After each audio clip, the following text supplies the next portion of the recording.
Assalamualaikum warahmatullahi wabarakatuh. Alhamdulillah wa bihi nasta'inu ala umuri dunya waddin.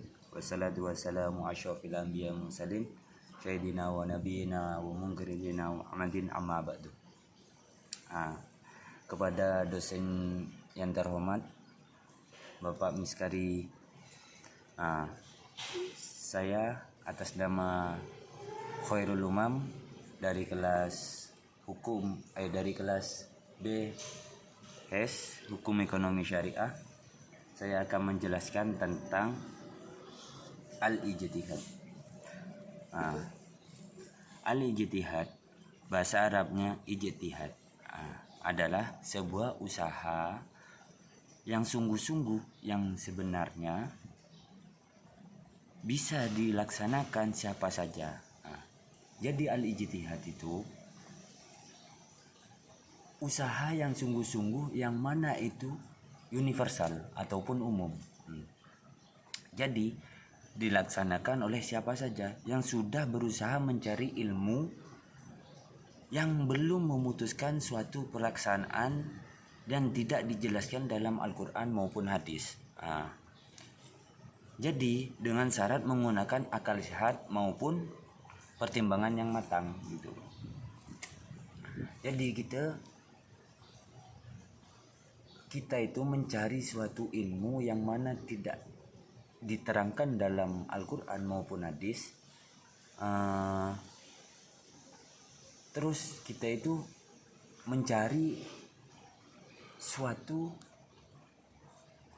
jawaban dengan syarat akal sehat maupun pertimbangan yang matang gitu. Jadi begitu maksud dari al-ijtihad. Dan urgensinya al-ijtihad ialah perkembangannya kemajuan zaman baik dalam bidang ilmu, pengetahuan maupun teknologi merupakan sebuah keniscayaan dalam berhadapan manusia gitu. Jadi urgensinya al-ijtihad itu dilihat dari perkembangan pada zaman gitu, Pak. Jadi tergantung dari zaman yang mana kita hidup gitu. Kemajuan tersebut di satu sisi menawarkan dalam memberikan dampak positif bagi kehidupan manusia gitu. Jadi ini sangat pengaruhnya pengaruh baik gitu. Dampak baik untuk manusia yang berumat Islam maupun non-Islam gitu. Kemajuan tersebut di satu sisi menawarkan dengan memberikan dampak positif yang kehidupannya itu lebih baik, yaitu tersedianya berbagai fasilitas memberikan kemudahan bagi manusia dalam mengetahui kebutuhan kehidupannya gitu. Jadi lebih transparan gitu memahami itu semua gitu. Tetapi di sisi lain kemajuan tersebut menimbulkan dengan melahirkan berbagai masalah yang cukup kompleks. Ini dampak negatifnya. Masalah tersebut jika tidak direspon dengan baik akan menimbulkan ketidakstabilan. Otomatis kacau gitu. Ketentraman, ancaman bagi kehidupan manusia. Melihat realitas dan pemikiran, apabila hukum yang berlaku tidak mampu menjawab responan yang tengah dihadapi masyarakat, sedangkan apabila masalahnya tersebut dibiarkan akan menjadi sebuah kekosongan hukum gitu maupun ilmu. Jadi kalau ada permasalahan itu tidak bisa di-al-ijtihadkan. Jadi itu sebuah kekosongan dalam ilmu maupun hukum gitu.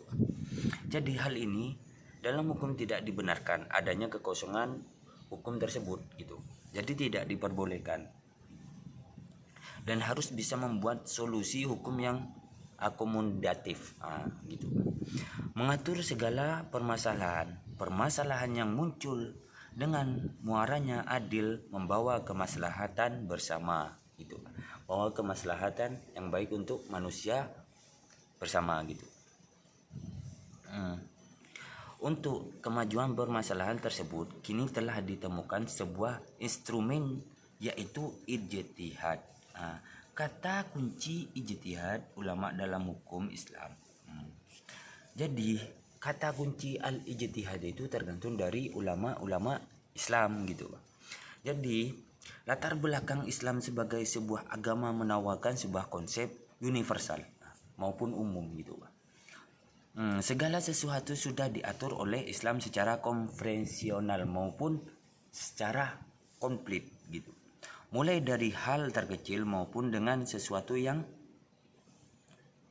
sifatnya di luar jangkauan manusia, di luar goibnya manusia, di luar nalari manusia gitu. Jadi seiring dengan masuknya agama Islam di Indonesia, hukum Islam mulai digunakan sejak itu sampai sekarang. Jadi hukum Islam itu udah muncul cukup lama di negara Indonesia ini. Bukan hanya pada tata nada simbol ataupun akal, tetapi sampai pada tataran praktis. Seberlangsungnya itu cukup lama. Sebelum Belanda dan Portugis masuk untuk menjajah Nusantara, hukum Islam sudah dipakai di Indonesia gitu. Jadi macam ijtihad, jenis atau macam ijtihad tidak hanya satu, melainkan ada beberapa bukti. Ialah macam-macam ijtihad yang dilakukan untuk menemukan suatu hukum yang permasalahan tertentu gitu. Ijma, contoh ijma, terus qiyas,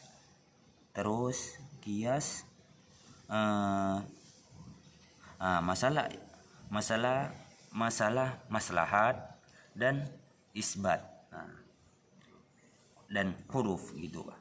Jadi ada 4 permasalahan yang macam-macam ijtihad dilakukan untuk menemukan satu hukum permasalahan tertentu. Ada 4, yaitu ijma, qiyas maupun isbat dan huruf. Baik, saya akan jelaskan dari ijma. Ijma merupakan kesepakatan yang diambil dari ulama hukum tertentu gitu. Jadi ijma itu dihias dari ulama gitu. Enggak semua orang itu mengijmakan gitu, enggak boleh. Itu dari ulama tertentu gitu, ulama tinggi. Dan hias adalah menyamakan, artinya satu masalah baru dikaitkan dengan sesamakan dengan masalah lama. Jadi digabungkan, otomatis itu suatu persamaan yang dinamakan hias itu. Jadi maslahat ijtihad. Jadi selanjutnya istihab ini adalah memutuskan suatu hukum dengan menunggu ketetapan suatu perkara. Jadi menunggu suatu ketetapan perkara gitu. Artinya istihab. Dan qiyas, huruf. Ijtihad ini merupakan perbandingan hukum berdasarkan kebiasaan atau adat. Selama suatu permasalahan tidak bertentangan dengan Quran dan hadis gitu, permasalahan tersebut tetap dibolehkan. Jadi kita itu boleh untuk menghurufkan suatu ijtihad selama tidak bertentangan dengan Al-Quran maupun hadis. Dan syarat-syarat mujtahid, yaitu pada diri seorang muslim yang hendak mengijtihadkan alias mujtahid, harusnya dihimpun dari syarat-syarat berikut, yakni pertama, pengetahuan terhadap bahasa Arab. Itu jelas, itu dasar dari syarat-syarat mujtahid. Itu kita harus mengetahui apa itu bahasa Arab, apa itu pengetahuan bahasa Arab. Jadi kita kalau mau mengijtihadkan itu, syarat utama dan dasar utama itu harus kita mengetahui bahasa Arab gitu. Terus kedua, mengetahui terhadap syarat, yakni nas syarat dari Al-Quran maupun Sunnah dan berkaitan dengan masalah hukum gitu. Jadi kita dasar kedua itu dari nas. Apa itu nas? Kita harus didasarkan dengan nas Al-Quran maupun Sunnah dan maupun hukum-hukum Islam gitu. Jadi kalau kita tidak didasari dengan Al-Quran maupun Sunnah dan Nas, itu tidak diperbolehkan untuk mujtahid. Dan ketiga ialah mengetahui terhadap hakikat suatu fakta yang hendak dihukumi, yang biasa disebut sebagai matan al-hukmi, tetapi disandarkan dengan hukum. Jadi gini. Jadi kita untuk memutuskan suatu pengetahuan itu harus didasari dengan matan maupun dihukumi dengan dalil-dalil gitu, Bang. Dari sekian banyaknya saya menjelaskan tentang al-ijtihad, itu dari pengetahuan saya. Baik, dari saya cukup sekian. Terima kasih. Assalamualaikum warahmatullahi wabarakatuh.